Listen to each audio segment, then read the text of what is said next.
سبحان اللہ والحمد للہ ولا الہ الا اللہ سبحان اللہ والحمد للہ ولا الہ الا اللہ۔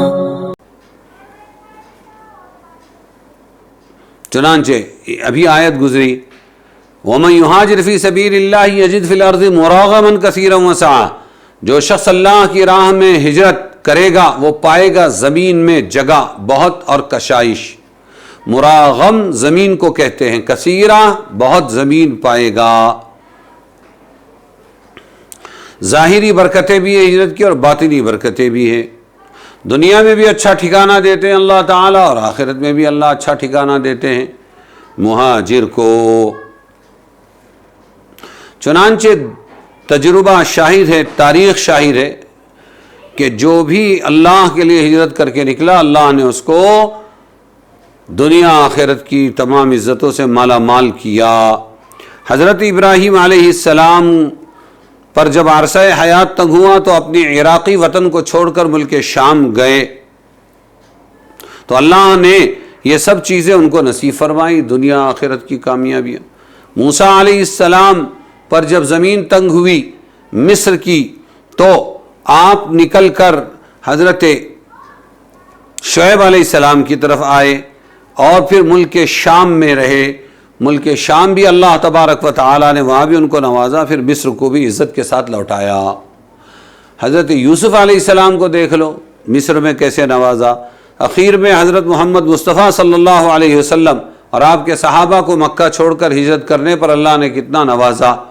جو تنگیاں تکلیفیں تھیں وہ ابتدائی دور میں تھی، بعد میں تو اللہ تعالیٰ نے دنیا کی فتوحات ان کے لیے مسخر کر دی، دنیا کی فتوحات ان کو عطا کی، فقر و فاقہ جاتا رہا، خوب مال آیا۔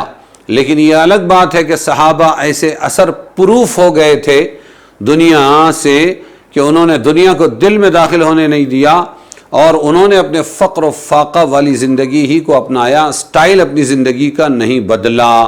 یہیں پر ہم لوگ مار کھا جاتے ہیں اپنے بچوں کے بارے میں، فیملی کے بارے میں، جائیں تو ہم کو تو نصیب نہیں ہوا، ارے تم تو کم سے کم باپ کے راج میں راج کر لو، مزے اڑا لو، اور یہیں سے بگاڑ شروع ہوتا ہے۔ ہم جو لیول میں رہے، ہم جو کنٹرول میں رہے وہ ہمارے فقر و فاقہ کے اسباب کی وجہ سے رہے، اور ہماری اولاد جو بگڑی وہ ہمارے تعیش اور ہمارے سٹائل آف زندگی کو، سٹائل آف لائف کو بدلنے کی وجہ سے ہم نے خود ہی ان کے لیے بربادیوں کے راستے کھول دیے۔ تو صحابہ کو مال تو بہت ملا اور پھاوڑوں سے سونے اور چاندی ہیرے جواہرات انہوں نے گھسیٹے، اور جن کو 1-2 مہینے راشن نہیں ملتا تھا، چولہا نہیں جلتا تھا، وہ امہات المؤمنین کے گھر میں سال بھر کا راشن آ گیا، لیکن سب نے اللہ کے راستے میں خرچ کر دیا۔ ابو بکر صدیق ہو، حضرت زینب ام المؤمنین ہو یا حضور صلی اللہ علیہ وسلم ہو، سب نے اللہ کے راستے میں مال خرچ کر دیا۔ خود ابو ہریرہ رضی اللہ عنہ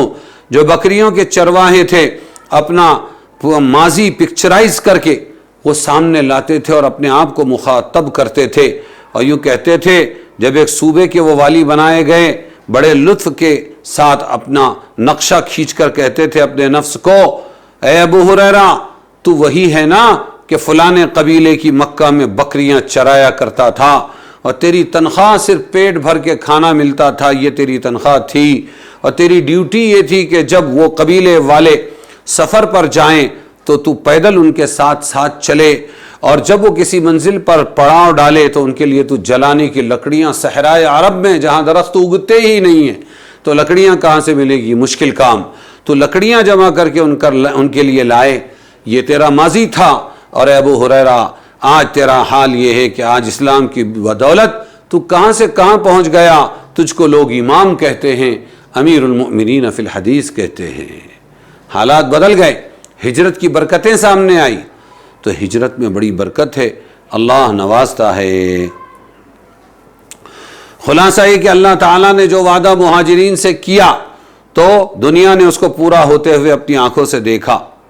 البتہ اسی آیت میں ایک شرط ہے، ہاجروا فی اللہ۔ اللہ کس کو نوازتا ہے؟ جو اللہ کے راستے میں ہجرت کرتے ہیں، اللہ کے واسطے ہجرت کرتے ہیں، زمینیں جائیدادیں اور اسی طرح مال و دولت سمیٹنے یا عورتوں کے لیے ہجرت نہیں کرتے ہیں، جب نیت میں ان کے خطرہ نہیں ہوتا ہے تو جھولیاں بھر جاتی ہیں، اور جس کی نیت میں خطرہ ہو پھر ہجرت کرے تو جھولی میں فترہ آتا ہے، جس کی نیت میں خطرہ اس کی جھولی میں فترہ۔